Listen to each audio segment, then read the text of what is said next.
domain is R, so range of this function is also R. R is the set of real numbers.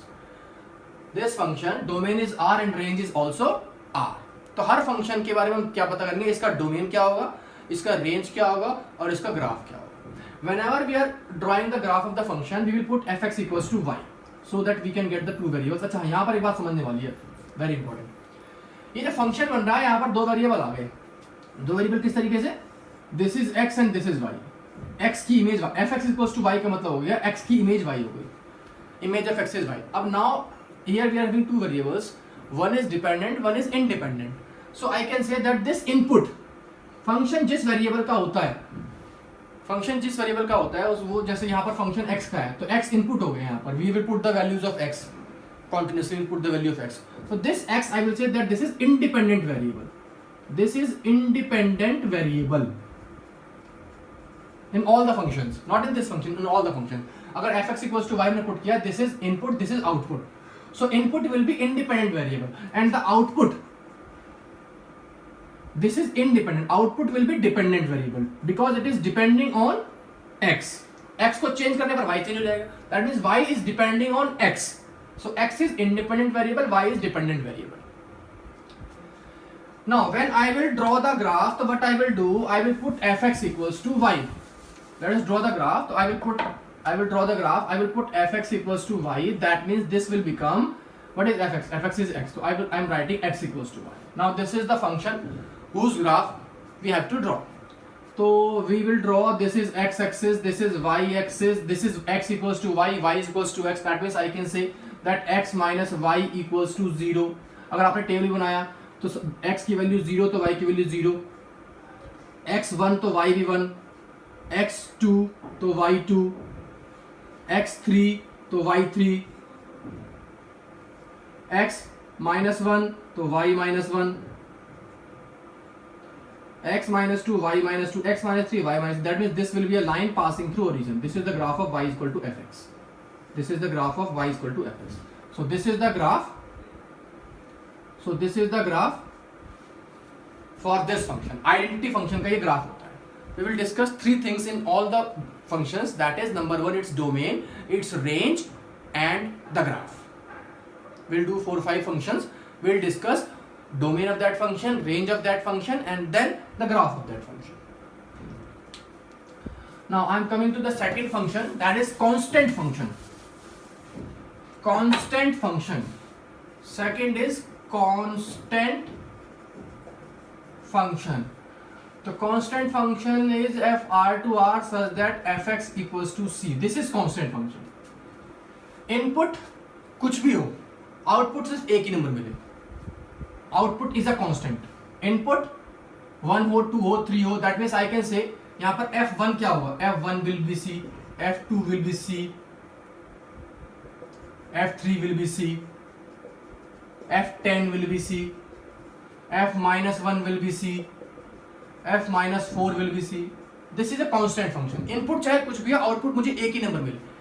That is constant function. Domain, इसका domain क्या होगा, इसका domain होगा set of real number. यहाँ पर x कुछ भी आ सकता है. If fx is constant function, तो we can put input as any value. That is set of real number. But when it comes to the range, तो range output input कुछ भी put करने पर output क्या आ रहा है? What is output? Output we are getting always as c. So we can see that the range is a singleton set c. Range क्या है? सिर्फ एक एलिमेंट का है, that is c. That is c. अब वो c चाहे 1 हो, चाहे 4 हो, चाहे 7 हो, डिपेंडिंग अपॉन क्वेश्चन वो कुछ भी दे सकता है. So this is function, this is domain, this is range. Now let us talk of the graph. Graph हो गया तो I am putting fx equals to y. What is fx? Fx is c. That means I can see that this is y equal to c. अब y equal to c graph हमने किया है 10th class में, that this is x axis, this is y axis. Suppose here we are having c. c यहाँ भी हो सकता है, c can be negative as well. c can be negative as, तो c यहाँ भी हो सकता है, c कहीं भी हो सकता है, c on the y axis होगा, c will be on the y axis anywhere. अब ये अगर c माइनस है तो c नीचे हो जाएगा. सपोज c यहाँ पर है, दिस इज c, तो y इक्वल टू c क्या हो गया, this line parallel to x axis. y equal to constant is a line parallel to x axis. This is the graph of constant function. This is the graph of constant function. Domain is real number, range is a constant, only one with one value, that is जो constant function तुम्हें दे रखा है क्या value है, output is that will B same. अगर यहाँ पर 2 है तो यहाँ 2 होगा, तो यहाँ पर 2 पर लाइन बन जाएगा. This is its graph. Now let us go to the next function, that is number 3 I am doing is function. अच्छा, first of all write the name. Let us do a function that is modulus function. This is very important. Modulus function. Modulus function करते हैं. तो modulus function क्या होता है? Modulus function is f from real to real, fx is equal to modulus of x. This is the notation for modulus x. This is the notation for modulus x. सबसे पहले modulus x को define कैसे करते हैं वो समझते हैं. Modulus x जो होता है, modulus x is defined as plus x if x is more than equal to 0. अगर अंदर वाली वैल्यू पॉजिटिव है, अगर अंदर वाली वैल्यू क्या है जो मॉडुलस के अंदर वो पॉजिटिव है, तो सेम टू सेम उठ के आंसर आ जाएगा. लेकिन अगर अंदर वाली वैल्यू नेगेटिव है, दिस x इज नेगेटिव, तो उसका आंसर पॉजिटिव होता है. क्यों होता है? क्योंकि उस अंदर वाली वैल्यू को हम नेगेटिव कर देते हैं. सपोज करो मुझे निकालना है 7 का मॉडुलस, तो 7 का मॉडुलस क्या होगा, अंदर वाली वैल्यू क्या है, पॉजिटिव, तो उसका आंसर यहाँ से आएगा. अंदर वाली वैल्यू क्या है, पॉजिटिव, तो आंसर क्या आएगा, जो नंबर अंदर है वही उसका आंसर, दैट इज 7. बट अगर मुझे -7 का मॉडुलस निकालना है, तो I will go to the definition of modulus. अंदर वाली वैल्यू क्या है, नेगेटिव. नेगेटिव मतलब x इज नेगेटिव. जब ये नेगेटिव है, ये अब यहाँ पर ये x है, x इज नेगेटिव, आंसर क्या है, -x. मतलब जो तुम्हारे पास x है उसके आगे लगाओ माइनस, तो ये x है -7, तो उसके आगे माइनस आ गया. Minus of -7 will give me the answer as 7. -9 का आंसर क्या होगा, नेगेटिव है, तो minus of -9 will give me the answer as +9. Modulus of a number will give me this. अगर मॉडुलस ऑफ x है तो दैट विल बी +-x, क्योंकि मुझे नहीं पता अंदर वाली वैल्यू पॉजिटिव है कि नेगेटिव है. मॉडुलस ऑफ x क्या है, या तो प्लस का x या माइनस का x, डिपेंडिंग अपॉन अंदर वाली वैल्यू पॉजिटिव है कि नेगेटिव. लेकिन अगर नंबर फिक्स्ड है -9 है, पता है नेगेटिव है, that will be positive, that will make it positive by taking a negative sign outside that number. ये तो बात थी मॉडुलस फंक्शन डिफाइन कैसे होता है. अब बात करते हैं इसके डोमेन की. तो मॉडुलस हर नंबर का निकलता है. डोमेन जो होगा इस फंक्शन का वो क्या होगा, सेट ऑफ रियल नंबर, जिसको हम यही बोल देते हैं -∞ से +∞. This is also the real number. This is also the set of real number. -∞ से +∞ पूरा real number. When I will talk of range, तो रेंज में मैंने यहाँ पर ये देखा कि इस फंक्शन का जो रेंज बन रहा है वो कैसे बन रहा है कि भाई इस फंक्शन का आंसर कभी नेगेटिव वैल्यू नहीं होगी. देखो 7 का मॉडुलस भी 7 है, -7 का मॉडुलस भी 7 है, 8 का मॉडुलस भी 8 है, -8 का मॉडुलस भी 8 है, 9 का मॉडुलस भी 9 है, -9 का मॉडुलस भी 9 है. दैट मींस इसका जो रेंज होगा that will be positive real number, मतलब 0 हो सकता है. If input is 0 so output we will get as 0. 0 का मॉडुलस 0, लेकिन नेगेटिव नहीं होगा, तो 0, 0 पर क्लोज, infinity पर open. This is the range of this function. This is domain. So we can say that modulus function का domain क्या होता है, रियल नंबर, और मॉडुलस फंक्शन का रेंज क्या होता है, what is the range of modulus function. So range of modulus function is given by 0 से इंफिनिटी, 0 पर क्लोज, इंफिनिटी पर ओपन. नाउ द ग्राफ बहुत इजीली बन जाएगा, बहुत आराम से इसकी हेल्प लेके बन जाएगा. हम बोलेंगे भाई fx को हमने क्या पुट कर दिया, y पुट कर दिया. So we can say this imply this is modulus, तो y equal to modulus x. अब मॉडुलस की डेफिनेशन लगा दो, y इक्वल टू ये क्या हो गया, मॉडुलस x क्या हो गया, प्लस का x if x is more than equal to 0, minus x if x is less than 0. अब यहाँ पर ग्राफ यहाँ से बहुत आराम से बन जाएगा. y इक्वल टू x का तो हमने बना रखा है, आइडेंटिटी फंक्शन बनाया था, लेकिन वो पूरे में था. ये कब है, जब सिर्फ x पॉजिटिव है, तो x पॉजिटिव केस में बना दो पहले. ये तो बन गया y इक्वल टू x आधा, यहाँ नीचे नहीं जाएगा. ये y इक्वल टू x पूरा नहीं है, y इक्वल टू x तब है जब x पॉजिटिव है. तो एक तो ये बन गया 1 पर 1, 2 पर 2, 3 पर 3, लाइक दिस, 0 पर 0. अब जब x नेगेटिव है, y की वैल्यू -x है, इसका मतलब अगर x को I am taking as -1, if x is -1, तो y will be +1. x is -2, y is +2. That means point आएंगे यहाँ पर लाइक दिस, सॉरी. तो ये बनाएंगे इस तरीके से, ये बन गया, एक ये पॉइंट आ गया, फिर ये पॉइंट आ गया, फिर ये पॉइंट आ गया. -1 पर वैल्यू है 1, -2 पर वैल्यू है 2, -3 पर वैल्यू है 3, like this. So this is the graph of y equals to modulus x. जब x पॉजिटिव है तो y इक्वल टू x वाला नेचर है, लेकिन जब x नेगेटिव होगा तो y इक्वल टू -x वाला नेचर ग्राफ का होगा. So this is the graph of y equals to modulus x. Graph of modulus function. This is the graph of modulus function. Now we are doing next, that is next function we are doing is number 4 is greatest integer function. Greatest integer function. Now this is again a function defined as, function को define करना पड़ेगा पहले. Function from real to real given by fx equals to, this is the sign of greatest integer function, capital bracket, greatest integer function x. अब ये defined कैसे होता है? Greatest integer function x की वैल्यू होती है x if x is an integer. सबसे पहली बात, मतलब 1 का आंसर 1, 2 का आंसर 2, 3 का आंसर 3, 4 का आंसर 4, -4 का आंसर -4, 100 का आंसर 100. अगर ये एक इंटीजर है तो इसका आंसर वही इंटीजर होगा. उसके बाद ग्रेटेस्ट इंटीजर x है, ग्रेटेस्ट इंटीजर x है, उसकी वैल्यू हो जाती है a. अब ये a क्या है, x क्या है, इसकी वैल्यू a होगी if is a if x is an integer, x is a non-integer, x is a non-integer and a is the previous integer, just previous integer of x,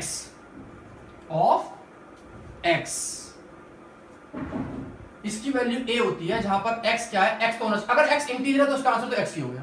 लेकिन अगर x non integer है, if x is non integer, तो उसका answer क्या होगा, कोई number. वो number क्या है, वो नंबर है उस x के से जस्ट प्रीवियस इंटीजर. इसका मतलब ये है, सीधे से मतलब नंबर आने बताता हूं, सीधे से देखो. मान लो ये 0 है, ये 1 है, ये 2 है, ये 3 है, ये -1 है, ये -2 है, ये -3 है. अब सारी बातें समझते हैं. मान लो मैंने इसको उठाया, 1 का आंसर क्या होगा, 1 इस चीज से, 2 का आंसर क्या होगा, 2 इस चीज से. लेकिन अगर 1.1 है तो 1.1 का आंसर क्या होगा, 1, जस्ट प्रीवियस इंटीजर. वो जो नंबर है उसका प्रीवियस इंटीजर.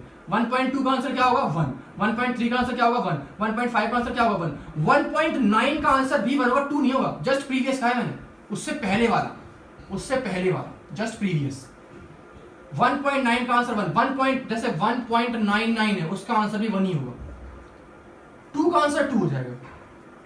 अब नेगेटिव पे आते हैं. मेरे से कहता है -1.99, ये निकालिए. -1.99 कहां पर होगा, यहां पर कहीं पर होगा. अब -1.99 से पहले क्या है, -2, तो इसका आंसर होगा -2. दैट मीन्स अगर मुझसे बोलता है 7.8 का आंसर क्या होगा, तो वो 7 होगा. और -7.8 का आंसर क्या होगा, तो वो -8 होगा, क्योंकि -7 से पिछला इंटीजर क्या होगा, -8 होगा. तो ग्रेटेस्ट इंटीजर x की वैल्यू जो होती है a होती है. अब इसका और मतलब समझना है अगर, तो ऐसे कर लेंगे कि भाई जैसे मैं बोलता हूं कि x की वैल्यू 0 से 1 के बीच में है. x की वैल्यू क्या है, ना तो 0 है ना 1 है, तो ग्रेटेस्ट इंटीजर x की वैल्यू क्या होगी, 0. अगर और इलैबोरेट करें इसको, तो ये ऐसे बनेगा. 0 से 1 के बीच का आंसर क्या होगा, 0. अगर ग्रेटेस्ट इंटीजर x की वैल्यू होगी 1, कब, जब 1 less than x less than 2 होगा. 1.5, 1.6, 1.7, इस ये जो मैंने लिख दिया, ये चीज शो कर रहा है जो मैं लिख रहा हूं कि ग्रेटेस्ट इंटीजर x की वैल्यू क्या होगी, a. और यहां पर a हमेशा इंटीजर होगा, a हमेशा इंटीजर ही होगा. और कौन सा इंटीजर होगा, उस नंबर से पहले वाला, जस्ट पहले वाला इंटीजर. अगर वो नंबर नॉन इंटीजर है तो, और अगर इंटीजर है तो उसका आंसर वो नंबर आ ही रहा है. जैसे मान लो मैं तुमसे कहता हूं ग्रेटर इंटीजर x है, उसकी वैल्यू क्या होगी, 9. कब होगी, जब 9 less than x less than 10 होगा.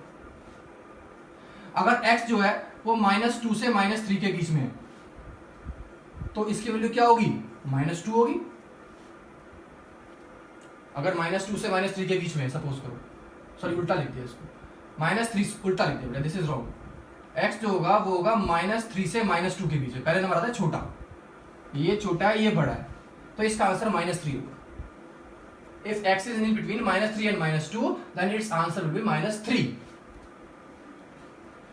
Now let's draw the graph. जब इसका ग्राफ ड्रॉ करेंगे, पहली बात तो डोमेन, इसका डोमेन क्या होगा? इसका डोमेन जो हो गया वो हो गया पूरा का पूरा रियल नंबर। डोमेन क्या हो गया? पूरा का पूरा हर नंबर का ग्रेटेस्ट इंटीजर निकलता है। When I will talk of the range, तो इसका आंसर हमेशा एक इंटीजर ही आएगा, तो इसका रेंज क्या हो गया? इंटीजर। इसका आंसर जो है वो हमेशा क्या आएगा? एक इंटीजर ही आएगा, तो उसका रेंज क्या हो गया? इंटीजर। अब बनाते हैं इसका ग्राफ। जब इसका हम ग्राफ बनाएंगे तो हम लिखेंगे y equal to greatest integer function x। तो when I will draw the graph, तो I will write this is x axis, this is y axis, this is 0 1 2 3 4। x equal to 0 पर y की value आएगी 0, 0.1 पर भी 0, that means x equal to 1 पर y की value 1, x is equal to 1 पर y की वैल्यू 1, x इक्वल टू 2 पर y की वैल्यू 2, x इक्वल टू 3 पर y की वैल्यू 3, x इक्वल टू -1 पर y की वैल्यू -1। अब लेकिन 0.1 पर 0 दैट मींस यहां पर एक लाइन बनेगी प्रॉपर्ली इस तरीके से, लेकिन x इक्वल टू 1 पर यहां पर एक सर्कल बनाएंगे, उसको फिल नहीं करेंगे। इसका मतलब ये क्या शो कर रहा है?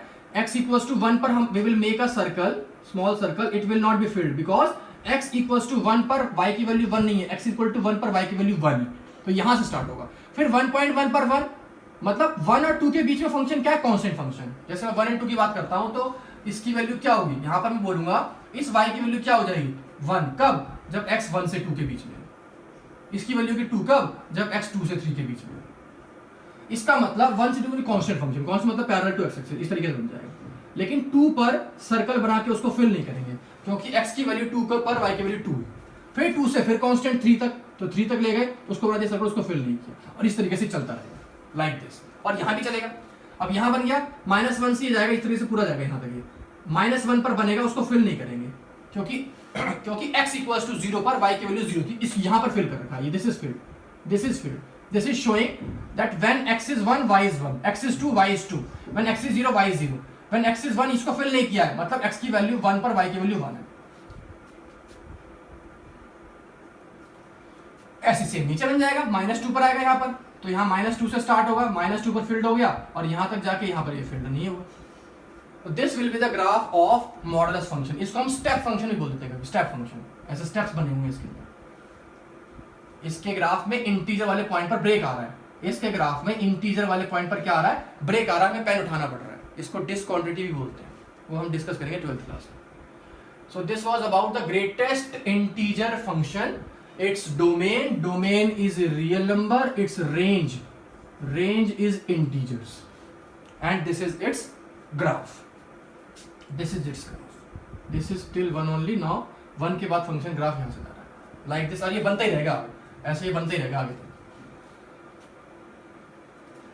now let us do last function I am doing, that is this function is named as signum function. This is named as signum function, and signum function is defined as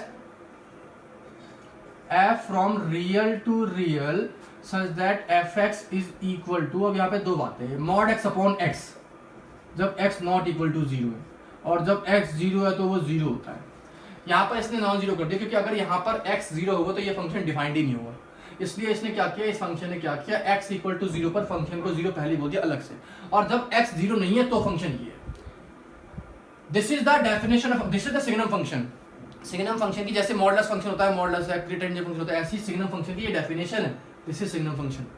इसको और elaborate करेंगे तो ये बन जाएगा fx equals to क्या बन जाएगा? अब ये डिपेंड करेगा x पॉजिटिव है कि x नेगेटिव है, लेकिन x अगर 0 है तो उसका आंसर 0 ही है, ये तो फिक्स है। अगर x पॉजिटिव हो गया तो जब मॉडुलस खुलता है, अगर अंदर वाली वैल्यू पॉजिटिव है तो उसका आंसर आता है प्लस का x। मॉडुलस सिर्फ ऊपर है, नीचे नहीं है, तो ऊपर तो प्लस का x रहेगा और नीचे x ही रहेगा, नीचे कुछ नहीं करना।